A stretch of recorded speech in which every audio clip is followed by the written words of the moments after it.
मला आज माहिती मिळाली, अक्षित इंदुलकर म्हणून माझा मित्र आहे, त्यांनी ऋतूमधनं फोन केला का ऋतूच्या इकडे अशी गाडी पोरांनी अडवलेली आहे का जिच्यातनं रक्त घाण वास येतो, अशी गाडी अडवलेली आहे,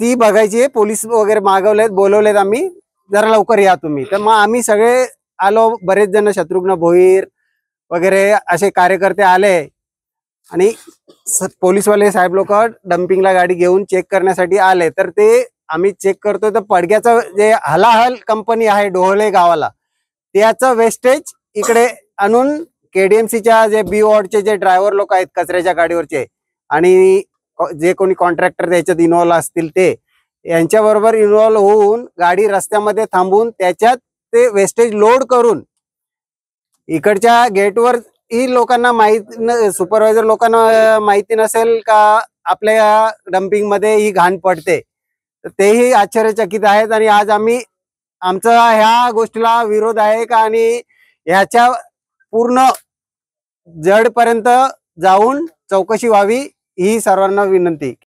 कल्याण डोंबिवली हा प्रोजेक्ट सांगतो, उंबाडे डम्पिंग ग्राउंड प्रोजेक्ट आहे. प्रोजेक्ट म्हणून काय कचरा आहे का प्रोजेक्ट आहे हे आता महापालिकेने दाखवण्यात यावा. आणि हो कचरा जर भिवंडीचा कचरा जर इकडे येतो म्हणजे ही कुठली मनमानी आहे. आणि नागरिकांना काही वासच खायचा आहे इथे आम्हाला. आणि महापालिका सांगतो का हा प्रोजेक्ट आहे, प्रोजेक्ट काय त्यांनी केले ते दाखवून द्यावा ना महापालिकेने. तुमची काय मागणी आता? आता आमची मागणी हा पडग्याचा आणि डम्पिंग ग्राउंड पण कमीत कमी करण्यात यावा किंवा बंद करण्यात यावा. हे तर तुम्ही काही करत नाही.